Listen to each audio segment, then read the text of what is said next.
চলো আমরা 249 এবং 383 যোগ করি। যখন আমরা যোগ করি, বিশেষত একাধিক অঙ্ক বিশিষ্ট সংখ্যা যোগের ক্ষেত্রে আমরা সবার প্রথমে যেটা করি তা হলো আমরা সংখ্যাগুলোকে একটি আরেকটির নিচে লিখি।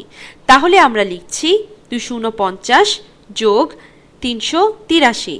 সংখ্যাগুলোকে এমনভাবে সারিতে সাজাবো যাতে একই স্থানীয় মানের সংখ্যাগুলো এক সারিতে থাকে।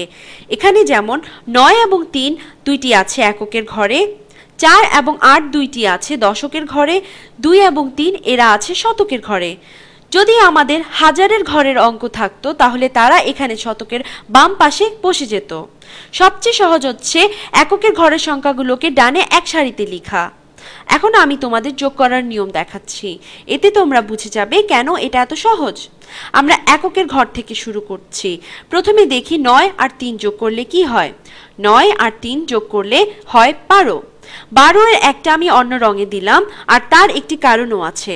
কারণটা হচ্ছে তুমি এখানে যখন যোগফল লিখছো তখন 0 থেকে 9 এর মাঝে এক অঙ্কের সংখ্যা বাদে অন্য দুই অঙ্কের কিছু লিখতে পারবে না। তাই আমরা যা করি তা হচ্ছে 9 যোগ 3 12 এর দুইটা এককের ঘরে লিখি, আর 12 এর একটা দশকের ঘরে নিয়ে যাই, যা দশকের প্রতিনিধিত্ব করছে।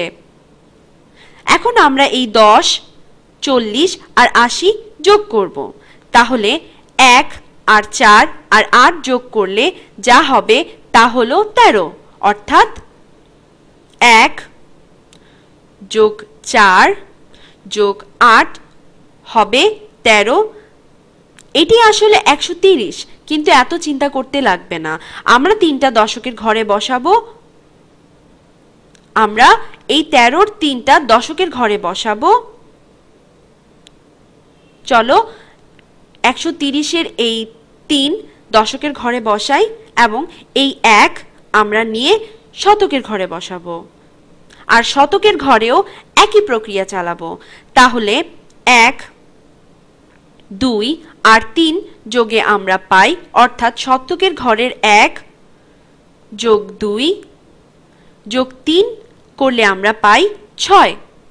তাহলে 6 আমরা শতকের ঘরে বসিয়ে দিই এবার। সুতরাং 249 আর 383 যোগ করলে আমরা পাই 632।